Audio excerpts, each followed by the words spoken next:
Vega Jewelers exclusive luxury bridal jewelry exhibition 6th and 7th December, Hotel ITC Grand, Bay Beach Road, Vizag.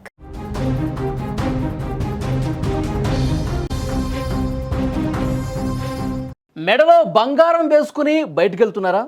అయితే జాగ్రత్త. మీ బంగారు నగలు మీ ప్రాణానికే ముప్పు తెచ్చే ప్రమాదం ఉంది. కేవలం నగల కోసం దుండగులు ఎంతకైనా బరితెగిస్తున్నారు. పసిడి ఆభరణాల కోసం హత్యలు చేయడానికి కూడా వెనకాటం లేదు. తాజాగా శ్రీకాకుళం జిల్లాలో బంగారం కోసం జరుగుతున్న వరుస హత్యలు అక్కడి ప్రజల గుండెల్లో గుబులు పుట్టిస్తున్నాయి. వరుసగా ఒకే రోజు ఇద్దరు వివాహిత మహిళలను దారుణంగా హత్య చేయటం కలకలం రేపింది. ఈ ఘటనలు శ్రీకాకుళం జిల్లా వాసులని భయభ్రాంతులకు గురి చేస్తున్నటువంటి పరిస్థితి ఉంది. ఈరోజు స్థానికంగా నివసిస్తున్న పార్వతమ్మ అనే వివాహిత దారుణ హత్యకు గురైంది. జిల్లాలో తీవ్ర కలకలం రేపింది ఈ ఘటన.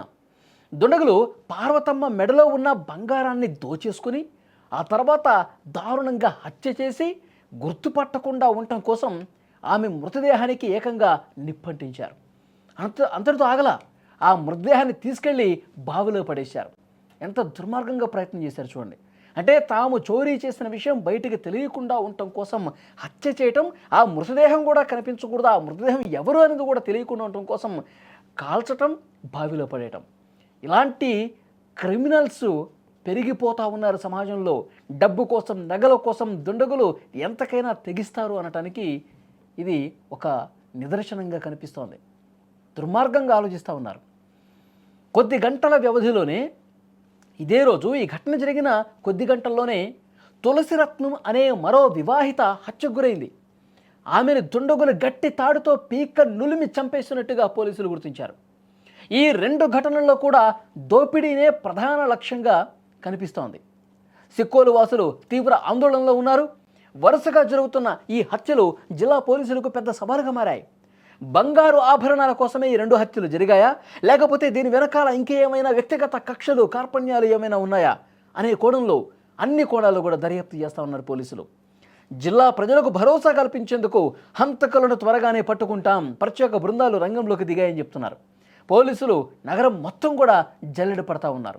కానీ కొద్ది గంటల్లోనే రెండు హత్యలు జరగటం ఆ ప్రాంతంలో స్థానికంగా శ్రీకాకుళం జిల్లాలో ఒక భయం కనిపిస్తోంది. అంటే ఒంటరిగా ఒక మహిళ బయటకు వెళ్ళాలంటే భయపడే పరిస్థితి ఉంది. పోలీసులు కొన్ని బృందాలు ఏర్పాటు చేశారు, వాళ్ళ కోసం వెతుకుతూ ఉన్నారు. కానీ అక్కడ దగ్గరలో ఉన్న సీసీ ఫుటేజీలు పరిశీలిస్తూ ఉన్నారు. కానీ ఇక్కడ పార్వతమ్మ కావచ్చు, తులసమ్మ కావచ్చు, వీళ్ళ మీద దాడి చేయటానికి ప్రధానంగా పార్వతం దగ్గర ఉన్నటువంటి బంగారు ఆభరణాలు దోచుకుని వెళ్ళిపోయి కాల్చేసి బావిలో పడేశారంటే ఇది పక్కాగా అంతర్రాష్ట్ర దొంగల ముఠా ఏమైనా ఇక్కడ తిరుగుతుందా? కేవలం డబ్బు కోసం, నగల కోసం ఈ విధంగా దారుణ హత్యలు చేస్తూ ఉన్నారా అన్నది పోలీసులు ప్రధానంగా ఈ కోణంలో విచారిస్తూ ఉన్నారు. మొత్తం కొన్ని బృందాలు ఇప్పటికే తిరుగుతున్నాయి. శ్రీకాకుళం జిల్లాతో పాటు ఇంకా దగ్గరలో ఉన్న సీసీ ఫుటేజీలు అన్నీ కూడా పరిశీలిస్తూ ఉన్నారు. ఈ జిల్లాను వదిలేసి పూర్తిగా ఈ రాష్ట్రం నుంచి కూడా బయట రాష్ట్రాలకు వెళ్ళిపోయారు. ఇటు పశ్చిమ బెంగాల్ వైపు, ఒడిశా వైపు, తెలంగాణ వైపు మొత్తం కూడా గాలిస్తూ ఉన్నారు. దుండగలు ఎట్టి పరిస్థితుల్లో పట్టుకుంటూ ఉన్నారు. కానీ ప్రజల్లో ఒక ఆందోళన, ఒక భయం అనేది కనిపిస్తుంది. రోడ్డు మీద నడుచుకుంటూ పోవాలంటే ఎవడు ఎటువైపు నుంచి వచ్చి దాడి చేస్తాడో అర్థం కాని పరిస్థితి అక్కడ ప్రజల్లో ఉంది.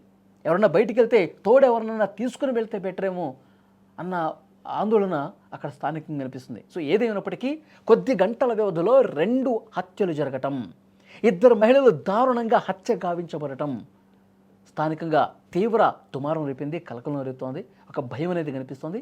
పోలీసులు ఇన్వెస్టిగేట్ చేస్తూ ఉన్నారు.